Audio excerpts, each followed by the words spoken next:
Hola a todos, soy Rubén Ulloa. Hoy os voy a hablar del Xiaomi Redmi Note 10S. No voy a hacer un vídeo de cámara, solo voy a hablar de la Gcam. Me habéis preguntado muchas personas por ella en los diferentes vídeos que tengo del Xiaomi Redmi Note 10, del Xiaomi Redmi Note 10 Pro, porque sí que es cierto que de base las Gcam para los procesadores MediaTek son más difíciles de encontrar. También es cierto que este Redmi Note 10S seguramente se ha vendido menos que el Xiaomi Redmi Note 10 o que el Xiaomi Redmi Note 10 Pro. Entonces hay menos artículos, hay menos información sobre ellas. Pero bueno, aquí tenemos una que es casi 100% funcional.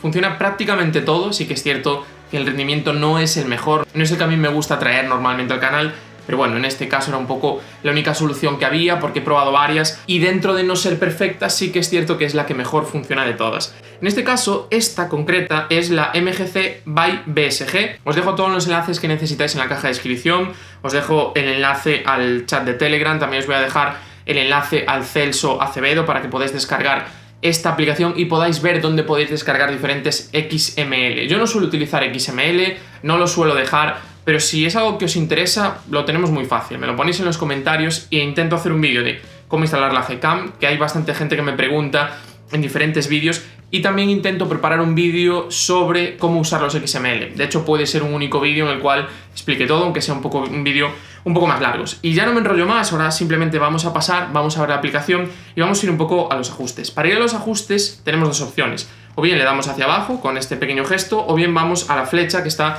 en esa parte superior ahí arriba. Y nosotros una vez que le damos ahí, pues bueno, tenemos los ajustes, vamos a la tuerca. Y en este caso lo que nosotros podemos hacer, como veis, la aplicación es un poco lenta. Lo que tenemos son las diferentes configuraciones. Aquí podríamos guardar configuraciones para enviárselas a otras personas o para cargar otras configuraciones diferentes. Aquí simplemente ahora donde pone Load le dais y simplemente la podéis cargar. En las librerías es básicamente lo mismo, es simplemente una serie de ajustes diferentes a los de las configuraciones. Es un tema más de procesado que de configuración de la aplicación en sí. Lo siguiente sería módulos, ¿vale? Y aquí ya sí que vamos a hacer algunas cosas. La primera cámara que pone back 0,4 es el gran angular. Aquí no vamos a hacer nada, sí que es cierto que a veces, bueno, las fotografías pueden quedar, podemos decir, quizás un poquito frías, y sí que es cierto que, por ejemplo, donde pone AW Correction, podríamos modificar el ratio. Aquí ya está un poco modificado, lo normal es que estuviera en torno a 1. Bueno, ahí un poco en función de lo que vosotros veáis, si os gustan las fotografías más cálidas o más frías, si veis las fotografías más cálidas o más frías, pues vosotros ahí podéis modificar el AW para encontrar un ratio que a vosotros os guste, para encontrar un tono que a vosotros os guste. En general, poco más vamos a tocar aquí, sí que podemos a lo mejor pues modificar alguna otra cosa más. Por ejemplo, el HDR aquí tiene 7 pasos. Sí que es cierto que este port no es muy ágil, entonces lo bueno no sería ponerle mucho. Cuanto más le pongamos aquí, mejor va a ser el HDR. Yo os adelanto que esta aplicación a nivel de foto funciona muy bien, ganamos bastante rango dinámico, entonces no hay que irse a lo mejor mucho.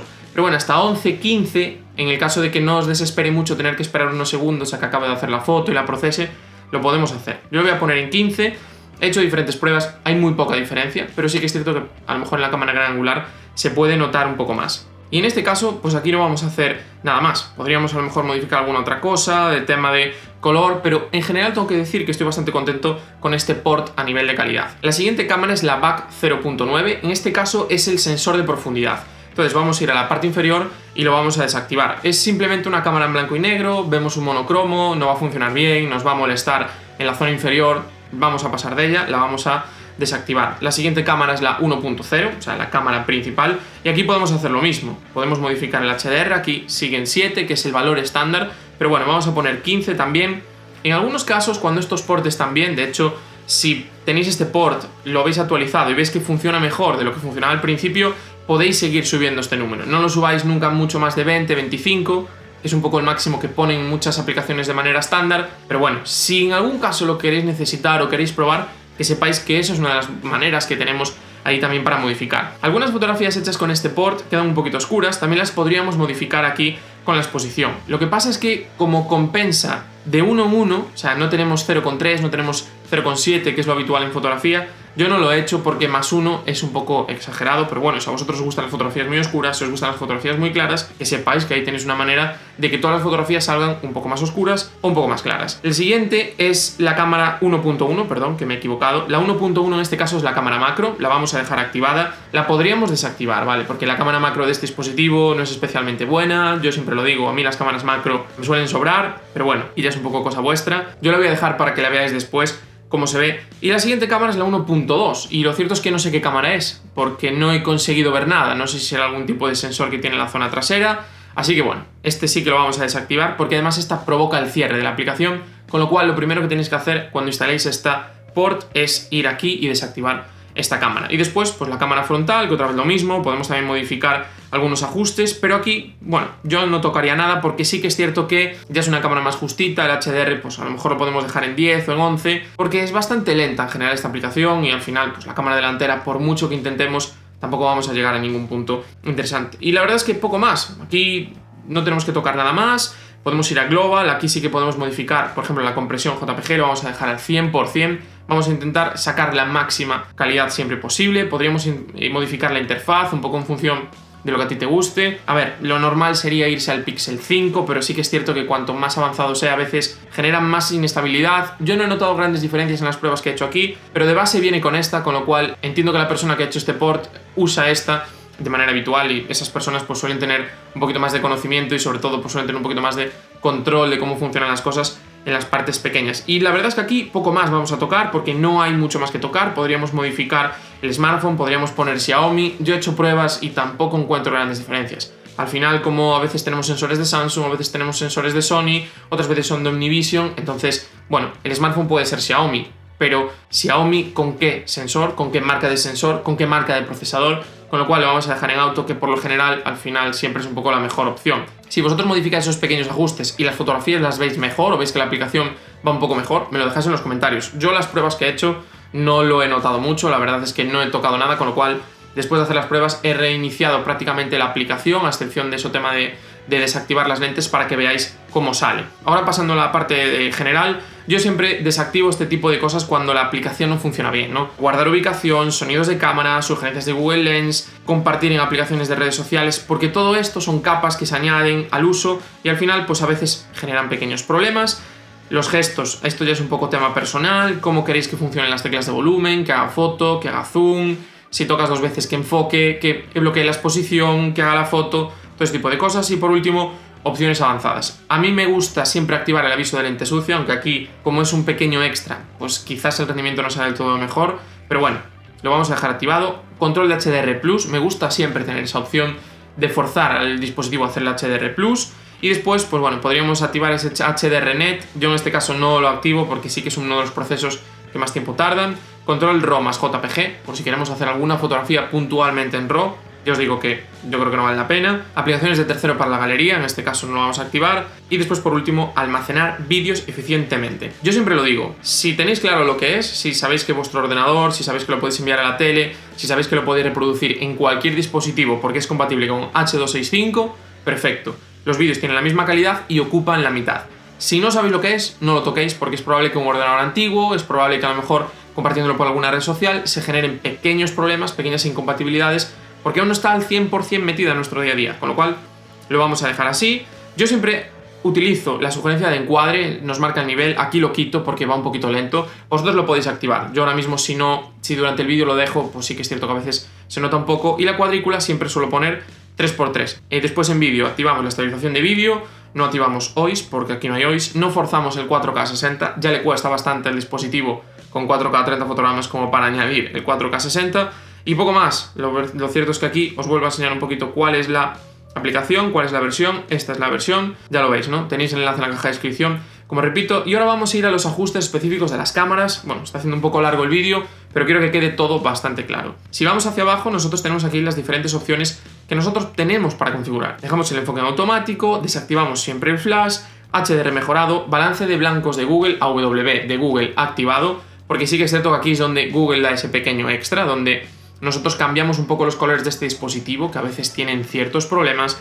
Desactivamos el RAW, si no necesitamos el RAW, quitadlo siempre. Sé que hay gente que lo activa porque así tienen las fotografías en RAW. A ver, cuando el port es perfecto, cuando tienes un dispositivo de gama alta, cuando todo funciona muy bien, lo puedes tener, pero sí que es cierto que hoy en día, con la fotografía computacional y con ports un poco inestables como este, no vale la pena. Desactivamos el temporizador y siempre dejamos la imagen completa a 4:3. Después, en retrato, activaríamos exactamente lo mismo, con lo cual no voy a tocar nada. Bueno, hay una cosa que sí que tenemos que modificar, que de hecho lo vamos a decir, desactivar el retoque facial, que es un poco lo peor. Después, cuando pasamos a visión nocturna, hacemos exactamente lo mismo. Activamos el balance de blancos de Google, desactivamos el RAW y desactivamos la astrofotografía. No por nada, sino porque en un momento puntual puede entender que vas a hacer una fotografía de este estilo y puede hacer una exposición larga y puedes estar con la mano. No suele pasar, pero solo activadlo cuando lo vayáis a hacer. Sé que hay gente que lo hace, que lo activa de base, porque en algunos momentos te hace exposiciones un poco largas, pero si no tienes muy claro lo que es, no lo actives, porque te puede salir una foto movida simplemente por activar eso y en un momento puntual, pues a lo mejor no puedes repetir la foto. Vamos a ir a vídeo y después en este caso pues lo mismo, 4K 30, en este caso yo recomiendo 4K 30, funciona bien, ¿vale? Es más o menos estable. Estamos en 4K 30 y como os dije antes, la cámara gran angular no funciona. A ver, la cámara gran angular funciona, lo que pasa es que tiene 8 megapíxeles, entonces no permite el 4K. Si pasáis desde aquí a la cámara gran angular se queda bloqueada, porque sí que es cierto que en algunos casos permiten forzar, porque sí que suele llegar la resolución justa de 8 megapíxeles a 4K, porque son 8 con algo, pero en este caso no. Entonces, si queréis pasar a la cámara gran angular, en algunas aplicaciones os pasa automáticamente a resolución Full HD, en este caso no lo hace así porque no está pensado para eso, esto es un port para diferentes dispositivos, entonces tendríamos que activar primero Full HD y una vez que activamos el Full HD ya podríamos ir a la cámara 0.4, como podéis ver, pues bueno, ahí se ve. Sin embargo, si lo hacemos al revés, para que lo veáis, si estamos en 4K e intentamos ir a la cámara de 0.4, como veis ahora mismo pues está negro. Aquí sí que ya puedo quitar lo que tengo detrás porque bueno, en algún vídeo lo he dejado así directamente y os habéis mareado de tanto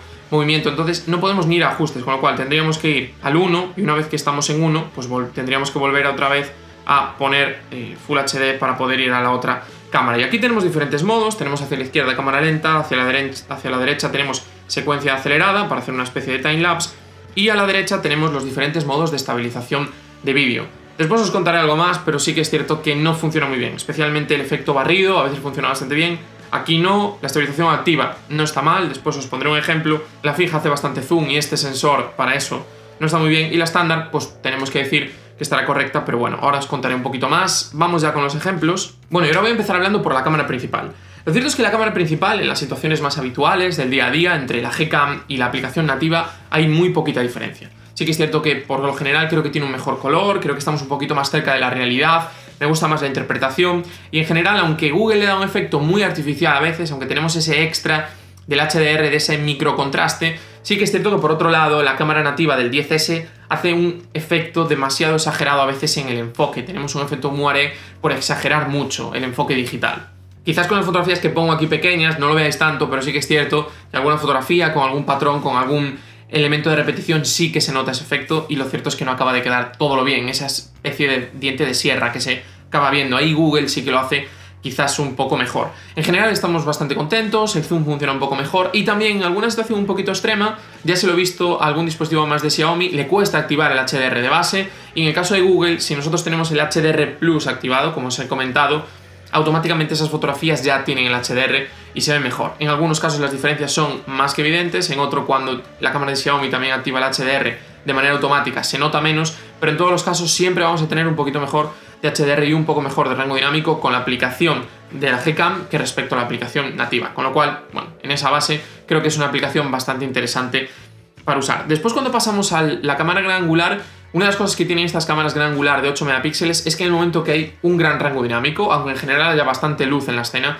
se muestra bastante ruido. Tenemos esos pequeños píxeles, no es un ruido cromático, simplemente una especie de grano, pero sí que es cierto que se nota. Y la Gcam lo controla un poco más, sobre todo en las zonas en sombra tenemos menos ese efecto, o ese efecto es menos visible, no es tan exagerado, y además en las situaciones con poca luz, en general tenemos bastante más detalle. El siguiente punto es el macro, aquí sí que no hay ninguna duda. En general la Gcam es mejor, tenemos mejor detalle, tenemos menos ruido. Sí que es cierto que a veces se pelea un poco con el enfoque, pero bueno, con la otra también pasa. En general aquí en este caso no tengo ninguna duda. Para mí es mejor también la Gcam.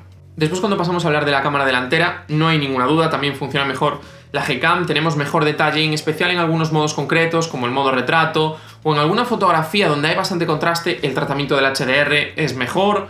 Y sobre todo un problema que le he visto al 10S en la cámara delantera y en general es un pequeño lavado de los colores cuando hace un HDR muy agresivo, cosa que con la Gcam no pasa. Y hablando ya un poco del cómputo general, ese vendría a ser un poco el asunto. Mientras que, por lo general, la Gcam tiene unos colores un poquito más vivos, tiene unos colores un poquito que están más reales, En el caso de la aplicación nativa, es cierto que a veces tenemos unos colores un poco lavados, en especial cuando hay un gran contraste en la escena y tiene que activar el HDR. Así que bueno, que sepáis que hay esas pequeñas diferencias. Por lo general me gustan un poquito más los colores. Sí que es cierto que, como ya he comentado, la cámara gran angular a veces sale un poco fría, pero la podríamos modificar en ese ajuste que os dije en el principio.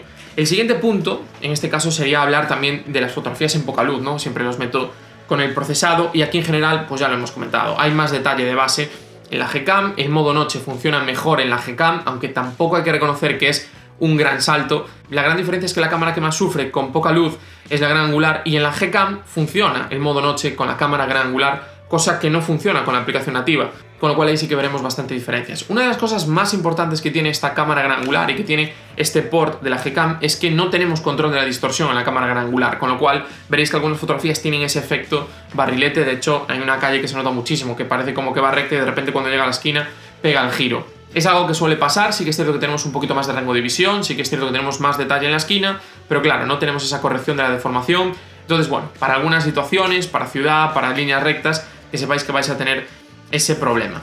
Y después por último hablar del vídeo. Sí que es cierto que me gusta un poquito más el look que tiene la Gcam, no es tan procesado, no tiene ese extra de contraste, ese extra de saturación. Es curioso, cuando el resto de fotografías de la aplicación nativa son lavadas, en el vídeo nos encontramos lo contrario, nos encontramos mucho color, mucho más contraste. En general creo que la Gcam es un poquito más estable, tenemos los diferentes modos, el barrido, si lo haces con mucho cuidado en una situación concreta funciona más o menos bien, la estabilización fija con ese gran recorte digital en Full HD te da una calidad aceptable. Estabilización activa no es maravillosa, pero sí que es mejor que no tenerla. Bueno, en general son pequeños detalles. No es un gran port a nivel de vídeo, pero sí que es cierto que da ese pequeño paso. Y ya una vez dicho todo, ¿cuáles son las conclusiones? Pues las conclusiones es que es una aplicación bastante redonda. Sí que es cierto que no hay un salto abismal como hemos visto en otras, en el tema del rango dinámico, en el tema de mejora de detalle o nitidez, en lo que es la cámara gran angular. Tampoco hay un gran salto en vídeo. El modo noche sí que es un poco mejor, pero tampoco nos ha dejado locos. Sí, nos ha dejado quizás un poco locos el hecho de tener modo noche en gran angular. Ahí sí que hay un gran salto, sí que hay un gran avance. Y además es una aplicación que tampoco es que tenga un rendimiento muy bueno, porque ya veis, a veces es un poco lenta, a veces se queda un poco trabada, pero sin ningún tipo de duda es una aplicación 100% recomendable para instalar. Funciona prácticamente todo funciona un poco mejor que la aplicación nativa y en general no hemos encontrado ningún tipo de problema. Así que para mí, una aplicación muy recomendable en un dispositivo que por 200 y pico euros con esta Gcam, lo cierto es que tiene un apartado fotográfico más que interesante. Y poco más tengo que decir, permanece atento porque en los próximos días vendrán más vídeos sobre este Xiaomi Redmi Note 10S, lo voy a comparar con el Redmi Note 10 Pro y también voy a hacer un análisis de cámaras normal. Espero que te haya gustado el vídeo, no te olvides en darle a like, suscribirte y nos vemos muy pronto.